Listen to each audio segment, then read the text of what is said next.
Você tem dificuldade de controlar os recursos do seu projeto de software, ter um produto simples, mas que já gere resultados, receber feedbacks consistentes quando, por exemplo, os status de projetos são gerados, tratar dos riscos de encerramento do seu projeto e até mesmo ele ter uma abordagem ágil. Se você quer saber como resolver esses problemas, fica comigo nesse vídeo.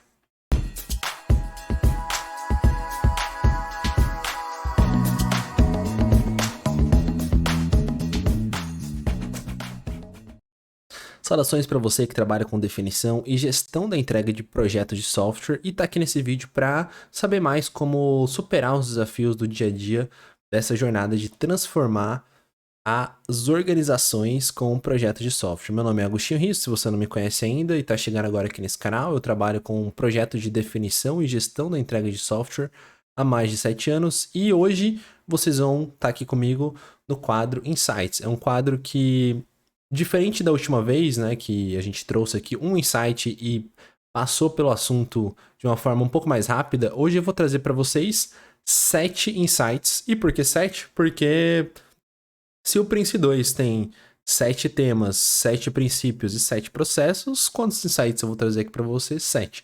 Esses insights eles estão derivados também do campo de batalha aí, do meu caso especificamente, que estou nessa jornada aí de fazer projetos de software, transformar as empresas, mentorar gerentes de projetos de software, gerenciar portfólios de projetos de software.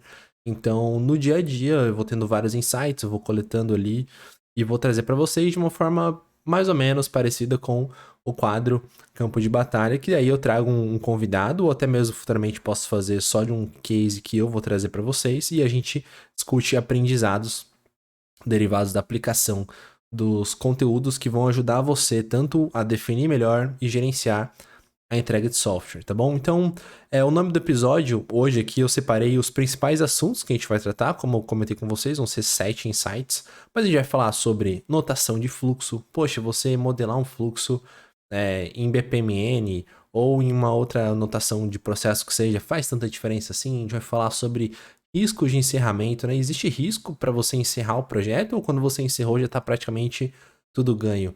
E até mesmo da abordagem ágil, né? Então, por mais que na maioria esmagadora dos casos, a abordagem ágil seja adequada, quando a gente trata de projetos de software, pode ser que existam riscos próprios derivados simplesmente da abordagem ágil ter sido escolhida.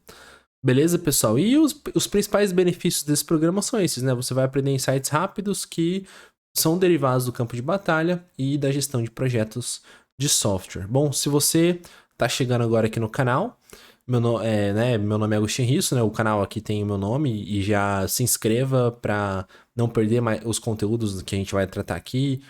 Curte esse vídeo, compartilha, que ajuda muito eu aqui a saber que esse tipo de conteúdo está agregando com vocês e mostra também para o algoritmo que ele é um conteúdo bom e vai ajudar ele a ser espalhado aí para mais pessoas, beleza? Então, se você gostou do conteúdo, curte ele aí. Caso você não goste por algum momento, pode tirar o like, mas como eu sei que pode ser que você não lembre, eu vou pedir para você curtir ele desde agora, tá bom?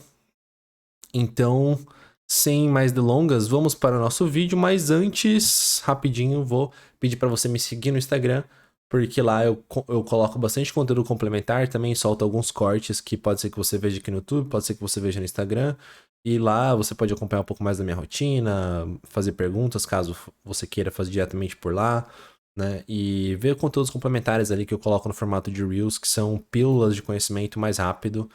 E é uma forma diferente de ajudar vocês também pelo conteúdo do Instagram. Então vou já pedir para você me seguir lá. Então vamos lá, pessoal. Primeiro conteúdo aqui que eu quero trazer é justamente desse insight. Só mudando um pouco aqui a abordagem, eu trouxe aqui os princípios do Prince 2, os temas que o insight se relaciona, e o próprio insight e o caso, né? Então, como eu disse para vocês, são insights derivados do campo de batalha, não são simplesmente insights que eu tive lendo algum livro, alguma coisa assim. Pode ser que eu traga algum aqui, mas a ideia é trazer da aplicação mesmo, né? Então, o primeiro insight é esse, ó.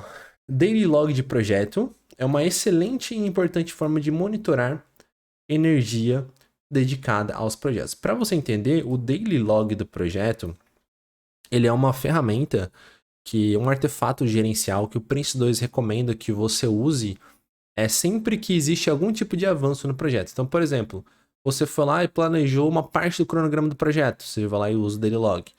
Você definiu papéis e responsabilidades, atualiza o daily log.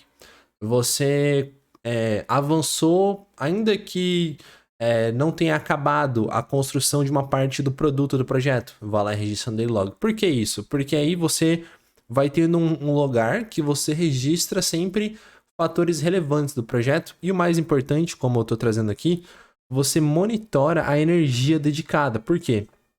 Porque quem trabalha com software nas empresas sabe que quando você, por exemplo, está criando um projeto de transformação e a operação já está rodando, ou seja, a operação não está dependendo necessariamente do resultado daquele software, é muito comum as empresas lidarem com problemas de avanço no progresso.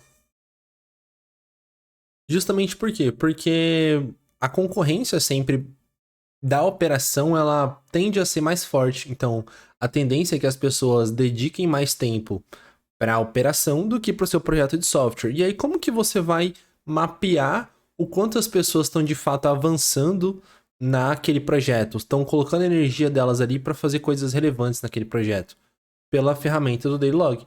Por isso que eu digo que o Daily Log é uma excelente e importante ferramenta para você monitorar a energia dedicada aos projetos. E qual que é o caso, né? Da onde que eu tirei isso? De um caso de um projeto de reconfiguração de módulo de RP, ou seja, a gente estava lá trabalhando para reconfigurar um módulo de um RP que hoje já funciona, mas ele funciona com menos funcionalidades do que ele deveria. Então, apesar dele já estar ativo, pelo fato de existirem funções que precisam ser ativadas ou até mesmo reconfiguradas, por mais que já estejam ativas, é um caso de que as pessoas que vão trabalhar com esse RP já estão usando ele de alguma forma, já estão envolvidas na operação de alguma forma. E esse projeto ele não andou por 2 semanas.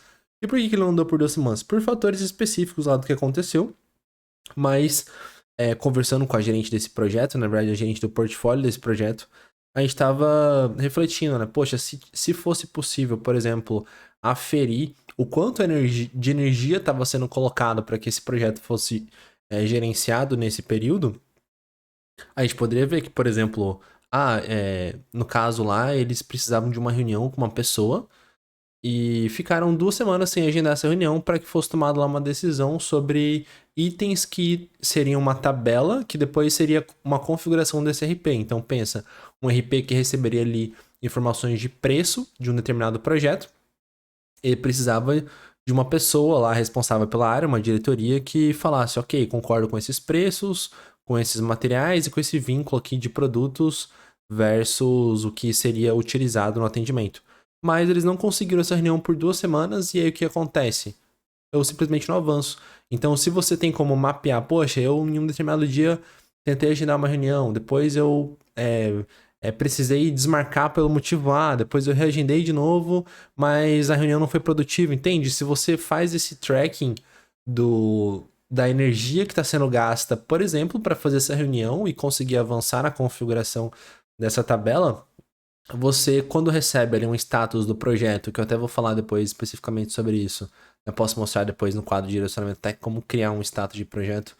Se você recebe o status vendo que, poxa, não foi possível avançar durante 2 semanas, mas eu consigo aferir que houve pelo menos esforço legítimo para que avançasse, né? Foi tentado fazer reunião, elas foram desmarcadas ou reagendadas por motivos até razoáveis. Então fica mais claro que as pessoas pelo menos estão se esforçando, mas apesar disso não estão conseguindo resultado. Agora, quando não existe a capacidade de rastrear, além de ficar muito vago a causa, ela fica menos aferível e a chance das pessoas simplesmente estarem negligenciando aquilo e você não está conseguindo rastrear aquilo é muito grande. Então, o Daily Log é uma ferramenta, é um artefato gerencial muito importante. E aí, como que você vai construir um Daily Log? Poxa, pode ser uma tabela de Excel, pode ser um Word, pode ser um grupo no WhatsApp que você vai lá e manda alguma coisa que foi feita. Enfim, no caso dessa organização, a gente tem um processo de gestão de projetos e vai ser implantado o Daily Log derivado dessa lição aprendida para que seja registrado ali avanços relevantes no projeto. E qual que é a relação desse insight com os princípios e temas da gestão de projetos? Primeiro, o princípio aprender pela experiência. Por quê? Porque você precisa aprender com esse caso de que, poxa, se eu tô há 2 semanas tentando evoluir nesse projeto e não consigo, eu não tenho nem como rastrear direito o porquê que isso está acontecendo, eu vou readaptar a minha estratégia gerencial para que eu consiga alocar recursos e monitorar se a alocação desse recurso está sendo efetiva. Então eu preciso sempre aprender pela experiência. Se eu estou tendo uma experiência de baixa capacidade de alocar recursos, o que eu posso aprender com isso? Nesse caso, o aprendizado é criar e usar o artefato Dailylog. Um outro princípio, né? Lembrando que os princípios são comportamentos que você realiza que vão contribuir e, na verdade, vão caracterizar que você está usando um método adequado de gestão de projetos. O segundo princípio é a gestão por exceção. Por quê? Porque, poxa, a gestão por exceção, ela aborda que se você planejou, por exemplo, terminar uma determinada tarefa, terminar uma configuração, como esse caso, em 1 semana, que era o previsto para você fazer reunião, tomar decisão, analisar os dados ali e concluir. Se você tá 2 semanas sem conseguir avançar nada, né? Ou melhor dizendo, avançando zero, você precisa fazer um plano de exceção. Ou seja, não vai mais ser possível trabalhar com esse prazo de 1 semana. Eu tenho que excepcionalmente trabalhar com 2 semanas, ou eu vou pedir uma alteração, por quê? Porque eu tô quebrando uma estimativa de prazo, ou seja, o prazo ele vai ser feito em um período excepcional, que excede um determinado prazo, entende? Então, se você não trabalha de forma coerente esse princípio de gestão por exceção, você estimou 1 semana, mas entregou em 2, em 4, em 10, e não relatou por que isso aconteceu, por que a estimativa era essa, o que foi feito para mudar ou para replanejar, entende? Se você não trabalha com exceções de expectativas, o seu projeto não está aderente a esse princípio que é fundamental, né? Então, quando a gente trata de projetos, uma coisa que é fundamental é sempre tratar atrasos como exceções, descumprimento de regras, descumprimento de estratégias como exceções, né? Então, muito importante ter esse tipo de mentalidade, esse tipo de comportamento. Então, aprendizado pela experiência, porque a experiência de incapacidade de alocar recursos e monitorar a adesão a isso vai nos permitir, por exemplo, aplicar um artefato de Dailylog que é muito importante, e gestão por exceção, porque se a expectativa de prazo é em 1 semana e não foi entregue, eu vou ter que replanejar esse prazo, vou ter que reavaliar por que isso está acontecendo e tratar isso como uma exceção, né? Então, muito importante trabalhar dessa forma. E aí, o que são os temas, né, especificamente da gestão de projetos? Os temas são aspectos da gestão de projetos que precisam ser endereçados continuamente conforme o projeto é gerenciado ao longo do seu ciclo de vida. Então, são aspectos como quais? Casos de negócio, ou seja, o business case, né, também conhecido como business case, você precisa estar sempre endereçando assuntos relacionados a isso. A organização, que é um tema relacionado a como a estrutura do projeto é criada, em que contexto organizacional isso acontece. O tema qualidade, então você sempre precisa endereçar assuntos relacionados à qualidade do produto e à qualidade de gestão do projeto. Os planos, né? Então, contrato de projeto é fundamental endereçar assuntos relacionados ao que estava planejado, como vai ser planejado, quais são as regras de planejamento. Riscos, então, são as incertezas, você vai tratar incertezas como, onde elas vão ser registradas, qual vai ser a frequência de revisão, o que vai ser feito caso uma incerteza não mapeada seja descoberta e impacte o projeto. Mudanças, isso aqui é uma coisa que você sempre vai estar tratando, principalmente de projetos de software. E progresso, né? Então você precisa monitorar o progresso. Então são aspectos da gestão de projetos que são continuamente endereçados ao longo do ciclo de vida do projeto. E quais temas aqui eu considerei que esse insight tem principalmente relação com o tema organização, porque nesse caso aqui, o projeto, ela é, na verdade, coordenadora de uma determinada área e ela precisa, como coordenadora, de um aval de uma diretoria que não é a diretoria ligada diretamente à área dela, mas é uma diretoria que valida decisões desse tipo que vão depois ser configurações dentro do sistema. Então, pode ser que por ela estar num cargo de coordenação e a pessoa que vai precisar dar o aval para que ela avance seja um diretor, pode ser que isso, por contexto da organização, gere algum tipo de, como que eu posso dizer, inércia. Ah, depois eu falo com o diretor, depois eu falo com o diretor. Pode ser que o que ela tenha receio de algum retorno, pode ser que ela ache que dê trabalho demais, pode ser várias coisas, entende? Então, pelo contexto organizacional, pode ser que isso esteja impactando de alguma forma a tomada de ação. Então, por isso que é muito importante você também entender que existem riscos do seu projeto relacionados ao tema organização. Então, pode ser que o atraso não só esteja relacionado, nesse caso, a uma falta de monitoramento e adesão ao planejamento de alocação de recursos, mas há um risco relacionado à organização por ter essa diferença de cargos e a pessoa pode estar procrastinando para falar, por exemplo, por ser um diretor, como eu comentei com vocês. Então, tem relação por conta disso.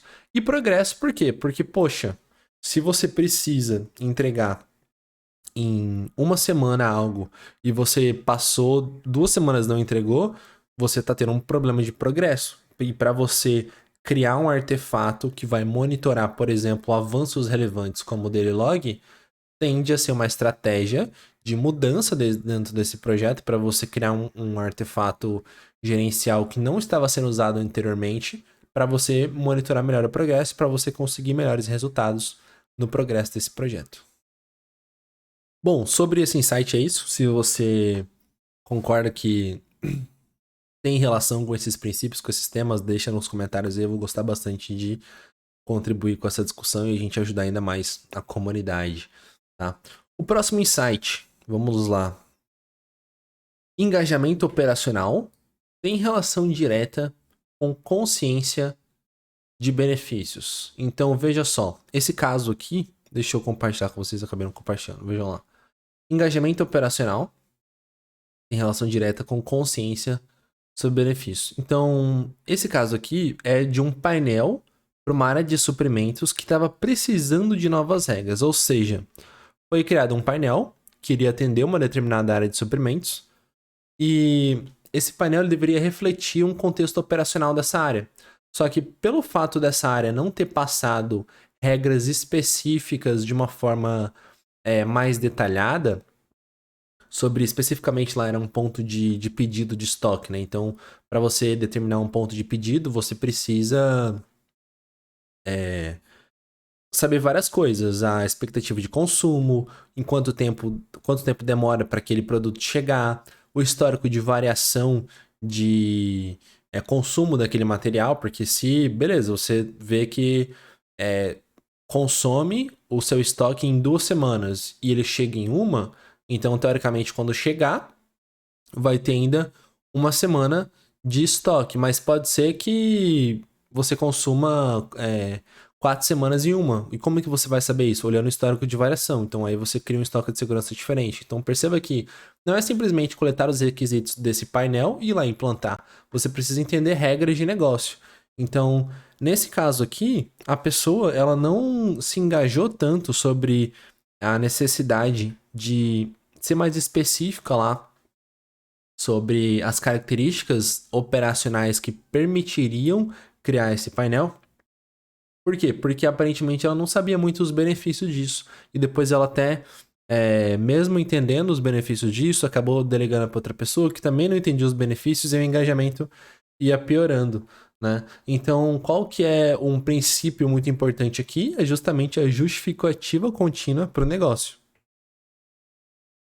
Por que a justificativa contínua? Porque a gente está tratando de benefícios, a gente está tratando de características que vão ser melhoradas na operação que vai receber o produto daquele software. Se as pessoas não tiverem uma visão bem clara da justificativa, né, contínua e do impacto que esse produto vai gerar na área de negócio, ela não vai se engajar e aí o progresso do projeto vai ser prejudicado, por isso que existe uma relação forte com esse tema. A organização, ou seja, a estrutura organizacional do projeto, entenda, era uma área de suprimentos, estava sendo abordado primeiro com o coordenador daquela área, que dentro do contexto do projeto ele era um recurso, ou seja, ele era uma pessoa responsável por entregar tarefas ali, só que ele não se engajou muito com os benefícios e falou, vou começar a tratar com tal pessoa para que ela entenda o que vai precisar ser feito nesse projeto e a partir desse momento você, gerente do projeto, começa a tratar com essa outra pessoa, entende? Então, pelo contexto organizacional, você vê, olha, ele delegou para uma pessoa que tem uma hierarquia menor.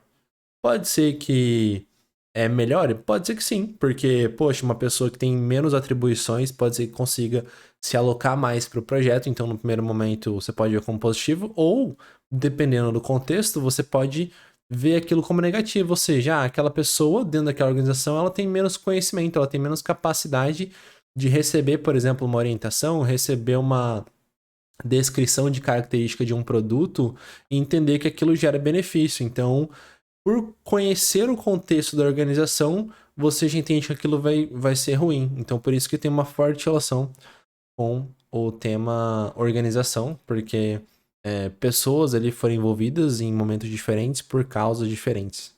E também tem o tema caso de negócio, que é o caso do business case. Então, por mais que houvesse uma descrição da justificativa, do impacto que aquilo ia causar, se o business case fosse um pouco mais consistente, se as pessoas todas tivessem acesso a esse business case a todo momento, né, elas não precisassem consultar o business case após alguém entregar, entende? Então, se o business case tivesse sido feito de forma mais robusta, tivesse disponível a todo momento e tivesse até sido refinado, né, então entenda que é um tema o business case ou caso de negócio porque ele está sempre sendo endereçado ao longo do ciclo de vida. Ele pode ser atualizado ou não, ele pode ser mais ou menos integrável, né, digamos assim. As pessoas elas podem conseguir se integrar ao business case em maior ou menor grau, dependendo de como ele foi escrito, de como os dados foram estruturados, de como a pessoa tem capacidade intelectual para compreender aquilo. Então é muito importante você sempre entender que, nesse caso aqui, o business case e o tema organização, eles têm um entrelaçamento muito forte.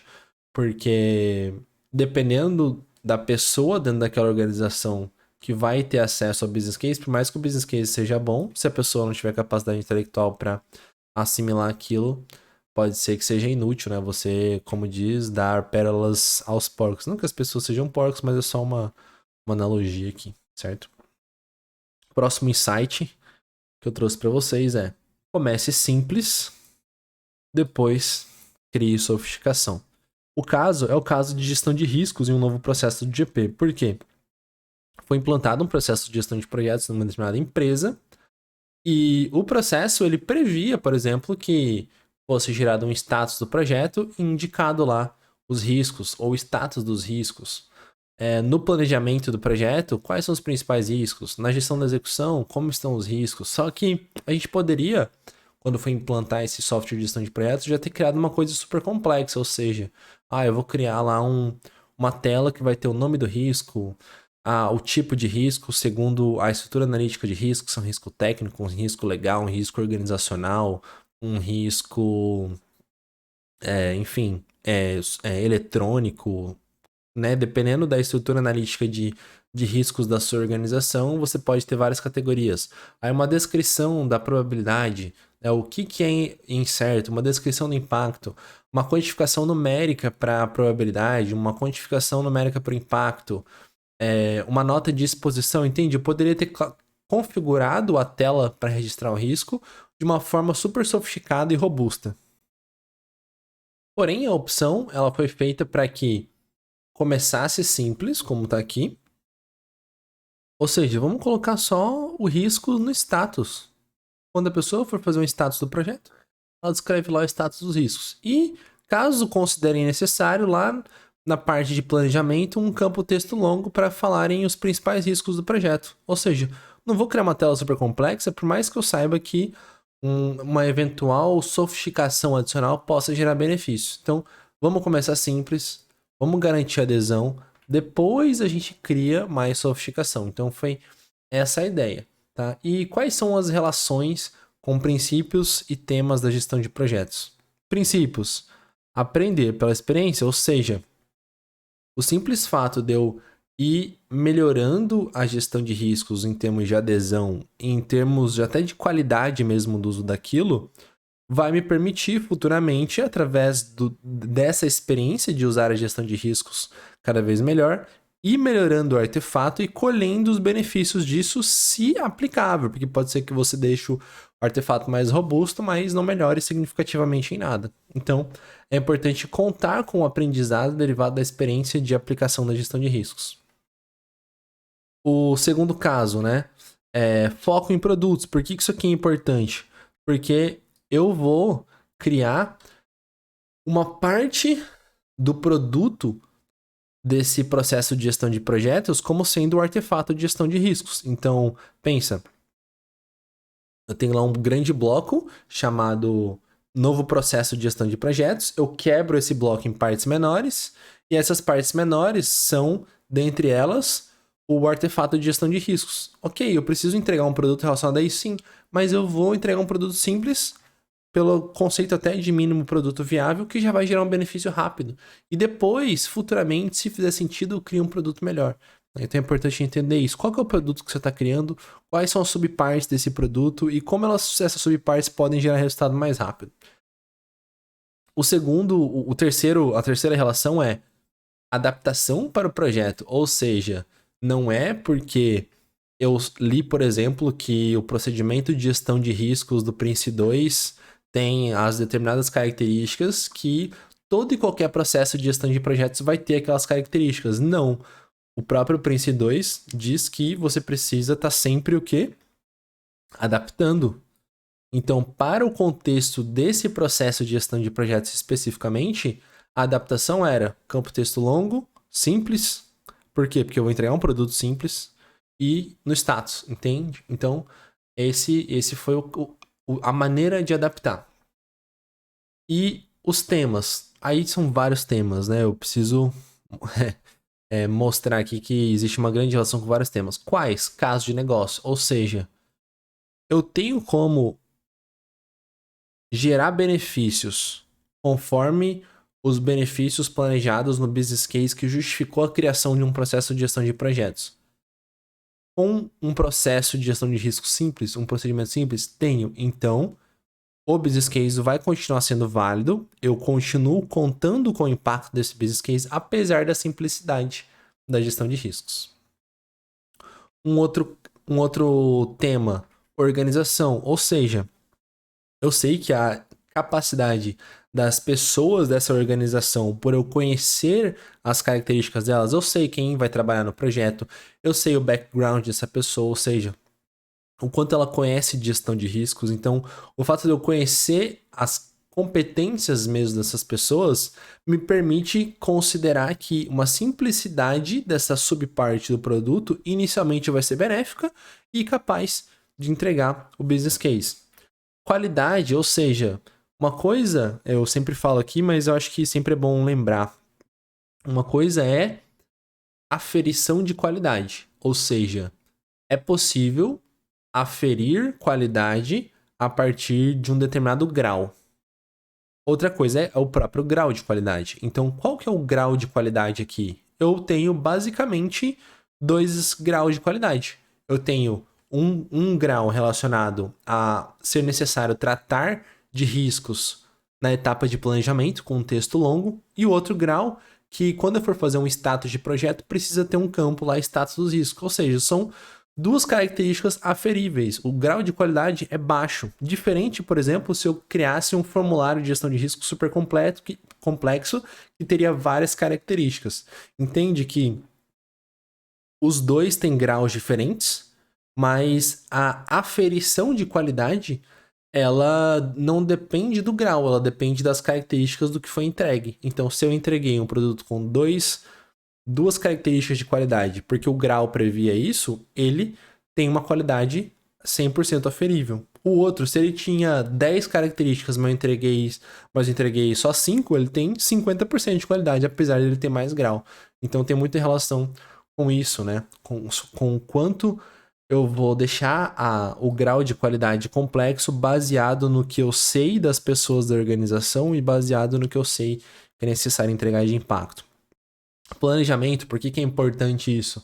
Porque o planejamento do projeto, ele pode ser afetado conforme as características de qualidade. Então, se eu tenho uma necessidade de qualidade com um elevado grau, pode ser que eu demore mais tempo, não só para construir o produto, mas também para engajar as pessoas e elas extraírem benefícios disso. E também com mudança, por quê?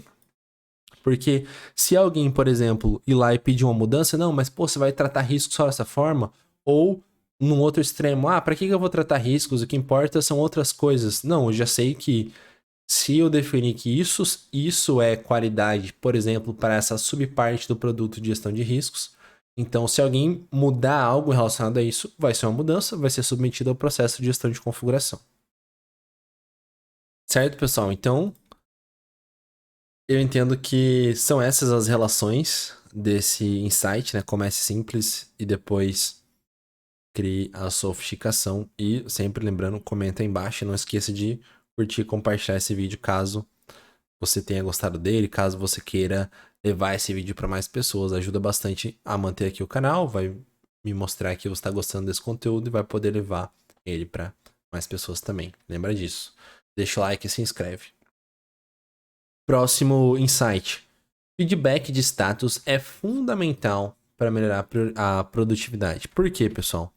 Porque você já deve ter visto, por exemplo, casos em que a equipe do projeto vai lá, trabalha durante um período e faz um status report, ou seja, a gente avançou tanto no cronograma, tais coisas foram entregues, tais coisas são riscos, tais coisas são preocupações relacionadas ao escopo, a custo, a parte interessada, faz um relatório lá independente do formato que a sua organização use. Mas ela simplesmente marca uma reunião e apresenta aquilo. Ou, em alguns casos, até manda com antecedência. Manda, por exemplo, 2 dias antes, um dia antes, ela manda o arquivo para as pessoas que vão estar na reunião. Fala, pessoal, esse aqui é o status do projeto, a gente vai tratar sobre isso amanhã. Só que uma coisa que é muito importante que a gente implantou nessa empresa, que é o status de portfólio da Paladinos, é que é a empresa, inclusive, que eu trabalho, né? Que quando a gente faz o status de portfólio, não é simplesmente enviado um arquivo antes. Nesse caso aqui, é feito dentro de um sistema de gestão de projetos. É feito o status, ele é criado, mas o destinatário daquele status, ou seja, o patrocinador do projeto, uma parte interessada-chave, ela tem uma responsabilidade por, antes da reunião, colocar um feedback sobre cada ponto específico do status. Então, se tem lá uma parte, status geral, bom, médio, ruim, e aí uma descrição que justifica o status geral, por que tá bom, por que tá médio, por que tá ruim, ela precisa colocar um feedback. Qual que é a interpretação dela sobre aquilo? A mesma coisa para escopo. Qual que é o status do escopo? A descrição, ela coloca um feedback. Então, ou seja, o status tá ruim. Aí, qual que é a justificativa pro status ruim? Por exemplo, porque a gente não conseguiu fazer a reunião, né? Tô há 2 semanas tentando fazer uma reunião e não consigo. Tá bom, mas o que você tá fazendo? E no último status, isso aconteceu também. A indicação foi que você agendasse a reunião na segunda, se não desse na segunda, na quarta, e se na quarta não desse, que você escalasse. Foi feito isso, entende? Então você dá um feedback para que quando as pessoas forem se reunir para tratar daquilo, já exista um conteúdo pré-estruturado que vai permitir um engajamento mais rápido e um encaminhamento também mais efetivo, porque aí as pessoas, por exemplo, já vão ter lido o feedback com antecedência, tá? Então é por isso que esse é o insight, né? Melhora muito a produtividade quando você já dá um feedback sobre o status com antecedência. Né? Então, qual que é a relação? Papéis e responsabilidades com princípios. Por quê? Porque as pessoas têm responsabilidades específicas sobre isso, né? Então, tem a responsabilidade de você mandar o status, de você dar o feedback e depois de você tratar sobre aquilo na reunião de gestão de status. E gestão por exceção. Por quê? Porque se você precisa fazer um status de projeto, você precisa entender se aquele status representa algo que está saindo do planejado, ou seja, que tem um nível de progresso excepcionalmente bom ou excepcionalmente ruim. Tem relação com organização, porque as pessoas que, por exemplo, têm cargos hierárquicos superior, elas não precisam apenas ficar naquela posição passiva de me mandaram status, Mas eu nem vou ler. Lá na reunião eles vão explicar, então eles que lutem, entende? Então não tem isso. E tem essa questão do progresso. Por quê? Porque se você consegue não só aferir o progresso, mas planejar tarefas que vão criar um encaminhamento com maior probabilidade de melhorar o progresso, porque o objetivo do status não é simplesmente receber a informação. O recebimento da informação ele vem no envio do relatório, ou no registro do sistema, ou numa análise de um determinado painel. A reunião de status ela tem como objetivo discutir estratégias para manter o status se ele estiver bom, ou melhorar ele ainda mais se ele estiver ruim ou estiver bom, mas com possibilidade de melhorar. Então, é basicamente são basicamente essas relações desse insight. Próximo insight, quinto insight aqui da semana, né? Dessa semana que eu trouxe no quadro. Notação de fluxo importa. Para começar, se você não sabe o que é uma notação de fluxo, é uma forma de você demonstrar um fluxograma. Eu vou trazer um exemplo aqui para vocês. Veja essa imagem aqui, ó. Aqui eu tenho uma demonstração de um fluxograma na notação BPMN, ou seja, eu tenho a raia do solicitante, a raia do almoxarife, o nome do processo, uma descrição aqui do tipo de atividade, de um formulário vinculado, do que acontece na sequência, de um outro arquivo aqui de planilha de estoque vinculado, uma demonstração de gateway, né? Ou seja, são caminhos diferentes e são caminhos, como que eu posso dizer, exclusivos, ou seja, ou não há itens suficientes, ou o estoque tem itens disponíveis, né? Não pode ir por um caminho ou outro com maior probabilidade ou de forma paralela, né? Então, paralelamente ele segue esses dois caminhos, como é a demonstração aqui num fluxograma convencional. Você tem até um gateway de decisão, mas você não sabe, só olhando para a característica do gateway, né, como quando ele está com um xizinho aqui, você sabe que ou vai por esse caminho ou vai por esse, né? Então, a notação de fluxo importa como esse insight. Por quê?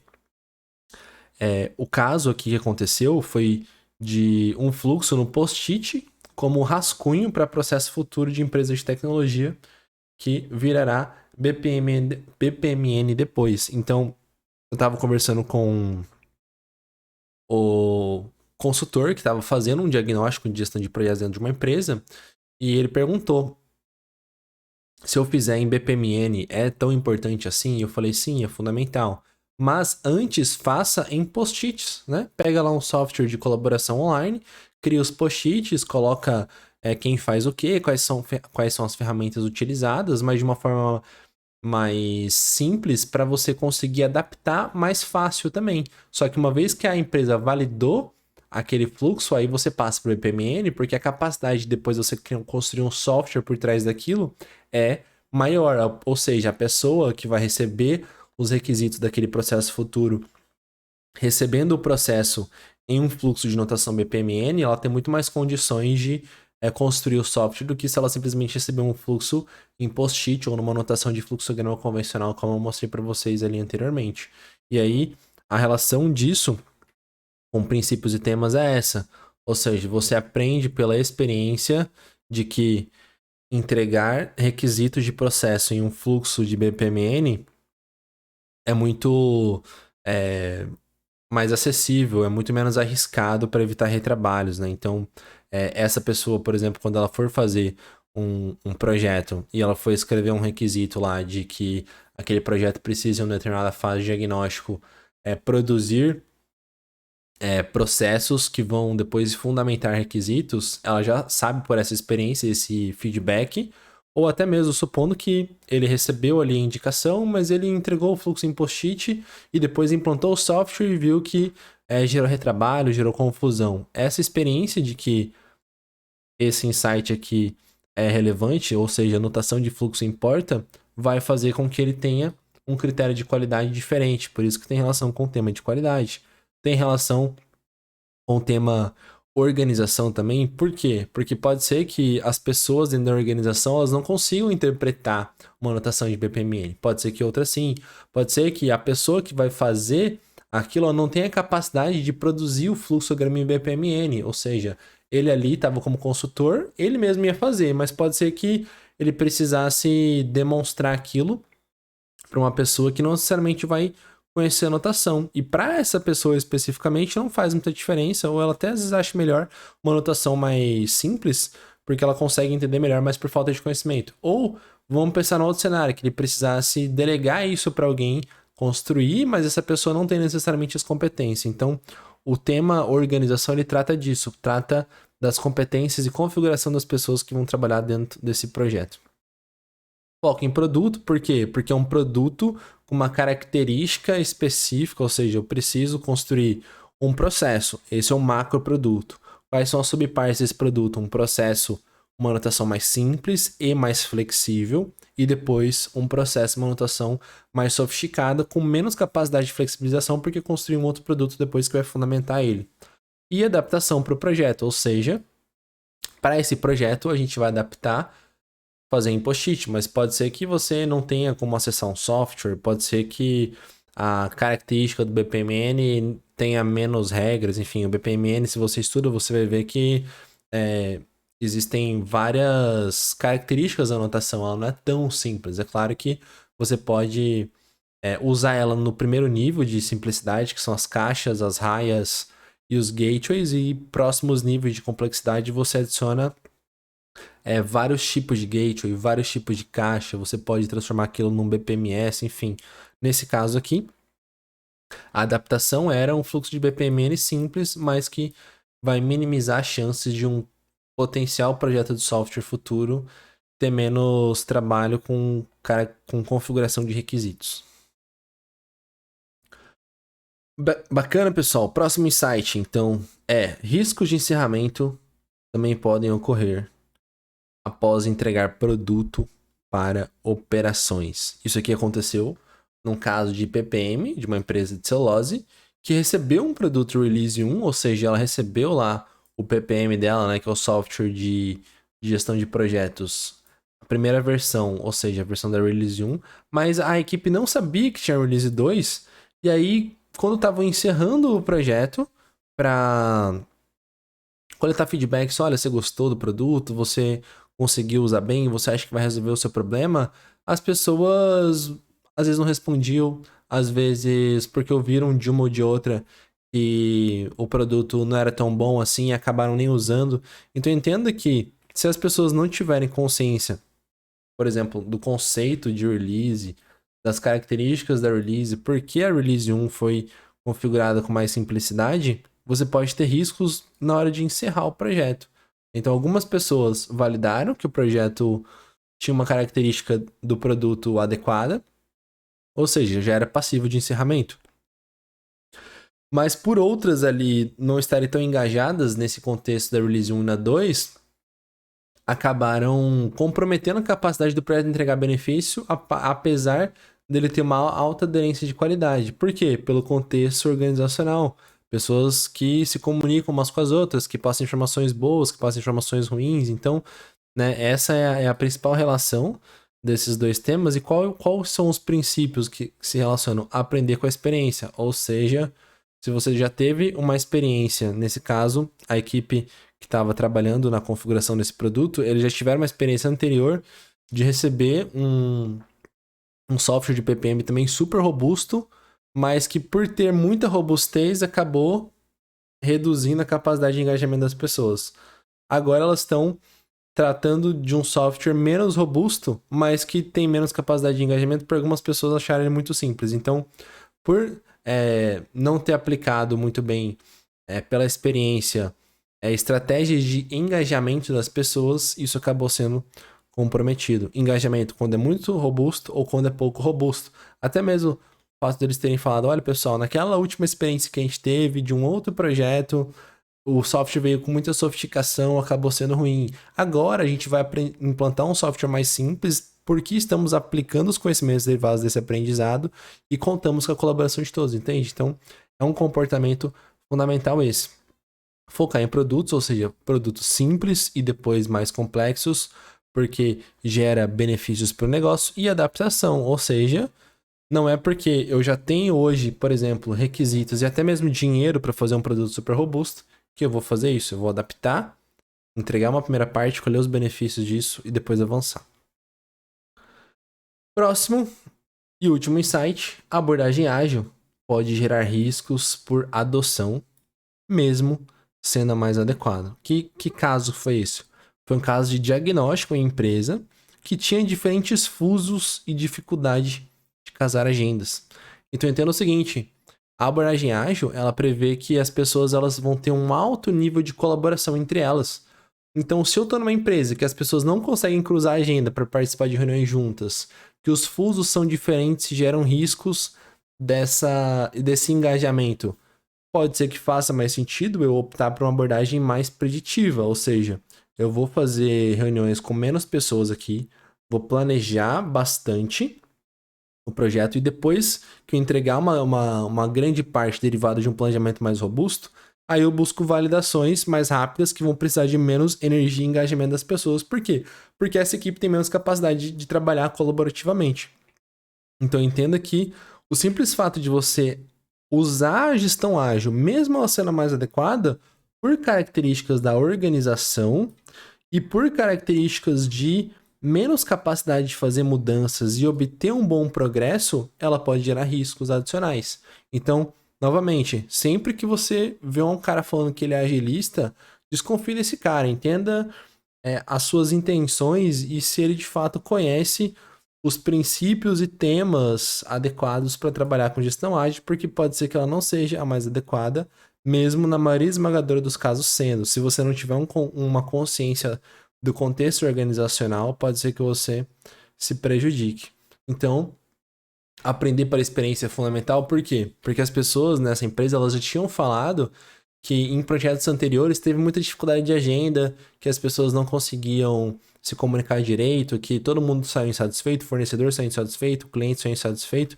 Então, elas viram que a abordagem estava sendo ágil e mesmo assim elas não conseguiram fazer esse vínculo, ou seja, por uma experiência passada ruim, que poderia ter sido minimizada com uma abordagem de desenvolvimento adequada, ter proposto uma outra abordagem para esse projeto. E uma adaptação, ou seja, projeto de software precisa de ter abordagem ágil na maioria dos casos, porque gera benefícios, mas nesse caso não. Então eu vou fazer o quê? Eu vou adaptar. Então por isso que é importante estar sempre ligado nesse princípio de adaptar, porque ele pode gerar vários benefícios para o seu projeto. Ok, pessoal? Então, esses aqui foram os 7 insights de hoje. Espero que vocês tenham gostado desse conteúdo. Se você gostou ou não, se esquece de curtir aqui o canal, de se inscrever para não perder mais conteúdos como esse e também, novamente, me seguir lá nas redes sociais, no Instagram principalmente, eu sempre coloco conteúdo complementar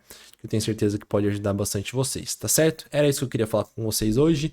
Muito obrigado por ter me ouvido até agora e até o próximo vídeo. Tchau!